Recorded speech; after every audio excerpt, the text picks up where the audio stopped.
Hello friends, welcome to physics master channel. ಇಲ್ಲಿ equilibrium of a rigid body ಅಂತೇಳಿ ಐತಿ. ಇಲ್ಲಿ equilibrium of a rigid body ಅಂದರೆ ಒಂದು ಗಟ್ಟಿಯಾಗಿರ್ತಕ್ಕಂಥ ವಸ್ತು, ಹೌದಾ? ಈ set to be in equilibrium if both the linear momentum and angular momentum. ಇಲ್ಲಿ ಲೀನಿಯರ್ ಮೂಮೆಂಟಮ್ ಅಂದರೆ ಇದು ಈ ಥರ ಬರ್ತದೆ, ಲೀನಿಯರ್ ಮೂಮೆಂಟಮ್.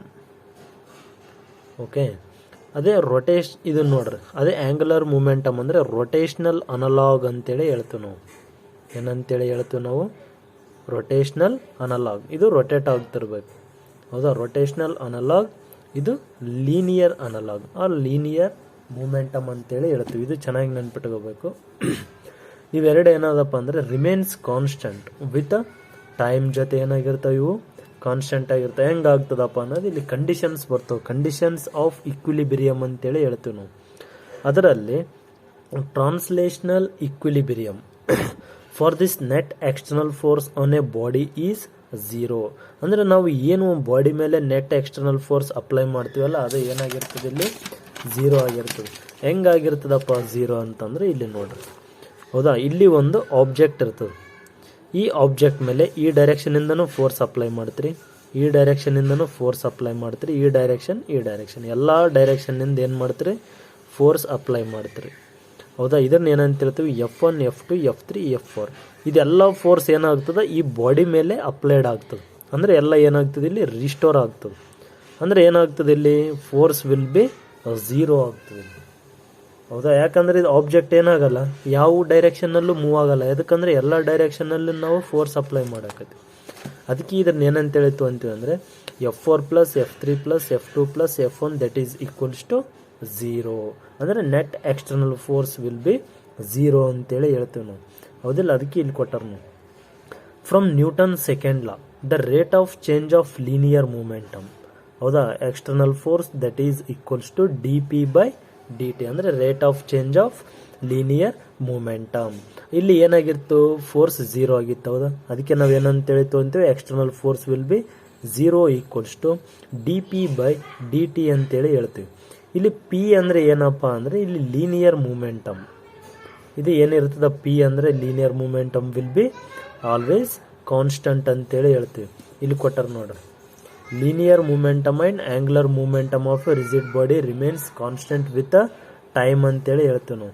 ಅದಕ್ಕೆ ಇಲ್ಲಿ ಏನು ಮಾಡ್ತೀವಿ, ನ್ಯೂಟನ್ ಸೆಕೆಂಡ್ ಲಾ ಅಂತಂದರೆ ಇಲ್ಲಿ ನೋಡ್ರಿ, first differentiate dx/dt that is equals to zero, x equals to constant ಅಂತೇಳಿ ಹೇಳ್ತೀವಿ. ಇಲ್ಲಿ external force that is equals to F equals to ma according to the Newton second law of motion. ಇಲ್ಲಿ in this translational equilibrium condition net external force ಏನಾಗ್ತದೆ, ಇಲ್ಲಿ zero ಆಗಿರ್ತದೆ. That is equals to m into a, ಅಂದರೆ mass into acceleration. ಇಲ್ಲಿ mass zero ಆಗಲ್ಲ. Object ಮೇಲೆ ನೀವು force ಹಾಕಿರ್ಬೋದು, but ಅದ್ರದ್ದು ಮಾಸ್ ಏನಿರ್ತದೆ, ಫಾರ್ ಎಕ್ಸಾಂಪಲ್ ಒಂದು ಮಾಸ್ ಇದ್ರದ್ದು 2 kg ಇತ್ತಂದ್ರೆ ಅದು 2 kg ಇರ್ತದೆ. ಏನು ಮಾಸ್ನಲ್ಲಿ ಏನು ಚೇಂಜಸ್ ಆಗಲ್ಲ ಫೋರ್ಸ್ ಅಪ್ಲೈ ಮಾಡೋದ್ರಿಂದ. ಅದಕ್ಕೆ mass will be zero, mass will not equals to zero ಅಂತೇಳಿ ಹೇಳ್ತೀವಿ. Acceleration equals to zero. ಎದಕ್ಕಂದ್ರೆ ಏನಾಗ್ತದೆ, ನೀವು ಎಷ್ಟೇ ಫೋರ್ಸ್ ಎಕ್ಸ್ಟರ್ನಲ್ ಫೋರ್ಸ್ ಅಪ್ಲೈ ಮಾಡಿದ್ರು ಅದು ಆಬ್ಜೆಕ್ಟ್ ಮೂವ್ ಆಗಲ್ಲ. So that velocity will be zero ಅಂತೇಳಿ ಹೇಳ್ತೀವಿ. ಅದಕ್ಕೆ V equals to constant with a uniform motion. It means when a body is in translational equilibrium it will be either at rest ಅಂದರೆ V equals to zero or in uniform motion. ಅದಕ್ಕೆ ಏನಂತ ಹೇಳ್ತೀವಿ ನಾವು, velocity equals to always constant ಅಂತೇಳಿ ಹೇಳ್ತೀವಿ. ಅದೇ ಇಲ್ಲಿ static equilibrium ಅಂತೇಳಿ ಬರ್ತದೆ. When a body is at rest position, ಯಾವಾಗ ಒಂದು ಬಾಡಿ ರೆಸ್ಟ್ ಪೊಸಿಷನ್ನಲ್ಲಿ ಇರ್ತದೆ ಆಬ್ಜೆಕ್ಟ್, ಅದನ್ನ ಏನಂತ ಹೇಳ್ತೀವಿ ನಾವು, ಸ್ಟ್ಯಾಟಿಕ್ ಈಕ್ವಿಲಿಬ್ರಿಯಮ್ ಅಂತೇಳಿ ಹೇಳ್ತೀವಿ.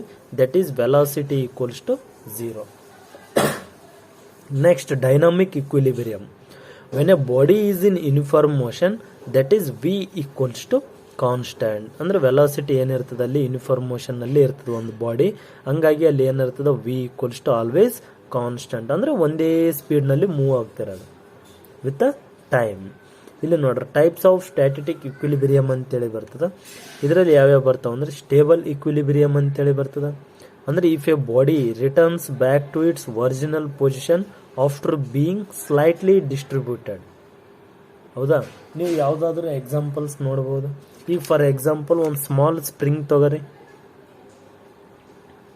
ಹೌದಾ, ಇದನ್ನು ಸ್ವಲ್ಪ ಸ್ಟ್ರೆಚ್ ಮಾಡ್ರಿ, ಅವಾಗ ಏನಾಗ್ತದೆ, ಸ್ಟ್ರೆಚಬಲ್ ಆಗ್ತದೆ. ಮತ್ತೆ ಬಿಟ್ಟರೆ ಏನಾಗ್ತದೆ, ಮತ್ತೆ ಇದು ಒರಿಜಿನಲ್ ಪೊಸಿಷನಿಗೆ ಬರ್ತದೆ. ಹೌದಾ, ಇದನ್ನು ಹೇಳ್ಬೋದು. ಅಥವಾ ಇಲ್ಲಿ ನೋಡ್ರಿ, ಇದು ಒಂದು ಡೌನಿಗೆ ಇರ್ತದೆ ಅಂತ ಹೇಳ್ಯಾರ. ಇದು ಪೆನ್ನ ಮೇಲೆ ನಾವು ಎಕ್ಸ್ಟರ್ನಲ್ ಫೋರ್ಸ್ ಅಪ್ಲೈ ಮಾಡ್ತೀವಿ. ಇಲ್ಲಿ ನೋಡ್ರಿ, slightly distributed, again it will come back to the original position. ಮೊದಲು ಯಾವ ಪೊಸಿಷನ್ನಲ್ಲಿ ಇತ್ತು ಅದೇ ಪೊಸಿಷನಿಗೆ ಬಂತು. ಇದು ಒಂದು ಬೆಸ್ಟ್ ಎಕ್ಸಾಂಪಲ್ ಅಂತೇಳಿ ಹೇಳ್ಬೋದು. ಹೌದಾ, ಈ ಥರ ಇದ್ರೆ ಏನಂತ ಹೇಳ್ತೀವಿ ನಾವು, ಏನಂತ ಹೇಳ್ತೀವಿ, ಯಾವುದು ಸ್ಟೇಬಲ್ ಇಕ್ವಿಲಿಬ್ರಿಯಮ್ ಅಂತೇಳಿ ಹೇಳ್ತೀವಿ. ಅಂದರೆ ಅದ್ರ ಪೊಸಿಷನ್ನ ಬಿಟ್ಟು ಕೊಡಲ್ಲ, ಮತ್ತೆ ಎಲ್ಲಿರ್ಬೇಕು ಅಲ್ಲೇ ಬರ್ತದೆ. ಅದೇ ಅನ್ಸ್ಟೇಬಲ್ ಇಕ್ವಿಲಿಬ್ರಿಯಮ್ ನೋಡ್ರಿ, if a body does not come back to its original position after being slightly distributed. ಅಂದರೆ ಅದು ಯಾವುದೇ ಒಂದು ಬಾಡಿ ಏನಾಗ್ತದೆ, ಡಿಸ್ಟ್ರಿಬ್ಯೂಟ್ ಆಯ್ತು ಅಂದರೆ ಮುಗೀತು, ಅದು ಮತ್ತೆ ಅದು ಒರಿಜಿನಲ್ ಪೊಸಿಷನ್ ಎಲ್ಲಿ ಇತ್ತು ಅಲ್ಲಿ ಬರಲ್ಲ. ಅದು ಯಾವುದಂದ್ರೆ ಅನ್ಸ್ಟೇಬಲ್ ಇಕ್ವಿಲಿಬ್ರಿಯಮ್ ಅಂತೇಳಿ ಹೇಳ್ತೀವಿ. ನ್ಯೂಟ್ರಲ್ ಇಕ್ವಿಲಿಬ್ರಿಯಮ್ ಅಂದರೆ ಈ body takes a new position similar to the previous position after being distributed. ಅಂದರೆ ಒಂದು ಪ್ಲೇಸ್ನಿಂದ ಡಿಸ್ಟ್ರಿಬ್ಯೂಟೆಡ್ ಆದಮೇಲೆ ಅದು ಒಂದು ಪರ್ಟಿಕ್ಯುಲರ್ ಅಥವಾ ನ್ಯೂ ಪೊಸಿಷನ್ನ ತೊಗೊತದ್ದು. ಅದನ್ನ ಏನಂತ ಹೇಳ್ತೀವಿ ನಾವು ಅಂದರೆ ನ್ಯೂಟ್ರಲ್ ಇಕ್ವಿಲಿಬ್ರಿಯಮ್ ಅಂತೇಳಿ ಹೇಳ್ತೀವಿ ನಾವು. Rotational equilibrium for this net external torque on a body is zero ಅಂತೇಳಿ ಹೇಳ್ತೀವಿ. ಹೌದಾ,